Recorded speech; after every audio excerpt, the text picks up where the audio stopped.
தந்தானத்தானா தனதந்தானத்தானா தந்தானத்தானா தனதந்தானத்தானா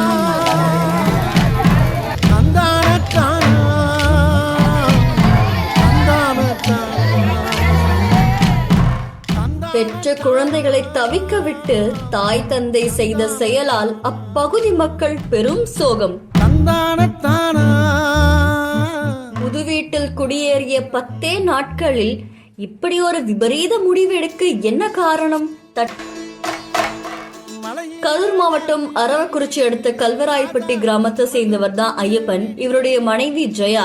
இவங்களுக்கு 11 வயசுல ஒரு மகளும் 8 வயதுல ஒரு மகனும் இருக்காங்க. கடந்த 10 நாளைக்கு முன்னாடி குடும்பத்தோட சொந்த ஊரை காலி செஞ்சுட்டு ஐயப்பனும் அவருடைய குடும்பமும் கரூரை அடுத்த பஞ்சமாதேவி கிராமத்துல புதுசா வீடு வாடகைக்கு போயிருக்காங்க. இதுல வழக்கம் போல குழந்தைகளை பள்ளிக்கு அனுப்பிட்டு பள்ளி முடிஞ்சிட்டு முதல்ல தன்னுடைய மகன் வந்து வீட்டு கதவை தட்டியிருக்காங்க.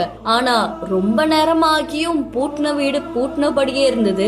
எவ்வளவு தட்டியும் வீட்டு கதவை திறக்கவே இல்லை. இதனால அந்த 8 வயசு குழந்தை அக்கம் பக்கத்தினர்கிட்ட போய் நடந்த விவரத்தை சொல்லி அவங்களும் விரைஞ்சு வந்து கதவை தட்டியிருக்காங்க, திறக்கல. அதுக்கப்புறம் கதவை உடைச்சு உள்ள பார்த்தா பார்த்த எல்லாருக்குமே அப்படி ஒரு அதிர்ச்சியான சம்பவம் காத்துட்டு இருந்தது. தம்பதி 2 பேருமே ஒரு விபரீத முடிவு எடுத்திருந்தாங்க. உடனே அக்கம் பக்கத்தினர் இத பத்தி அங்கிருந்த காவல்துறையினருக்கு தகவல் தெரிவிச்சிருக்காங்க. தகவல் அறிந்த வெங்கமேடு போலீசார் விரைஞ்சு வந்து அந்த உடல்களை மீட்டு ஆம்புலன்ஸ் மூலமா பிரேத பரிசோதனைக்காக கரூர் அரசு மருத்துவக் கல்லூரி மருத்துவமனைக்கு அனுப்பி வச்சிருக்காங்க. இதை தொடர்ந்து இந்த விபரீத முடிவுக்கான காரணம் பத்தி போலீசார் விசாரணை நடத்திட்டு வராங்க. சொந்த ஊரை விட்டு பஞ்சமாதேவி கிராமத்துல குடியேறிய 10 நாட்கள்ல இந்த தம்பதியினர் இப்படி செய்யறதுக்கு என்ன காரணம் அப்படின்னு தெரியாம அப்பகுதி மக்கள் ரொம்பவே சோகத்துல இருக்காங்க.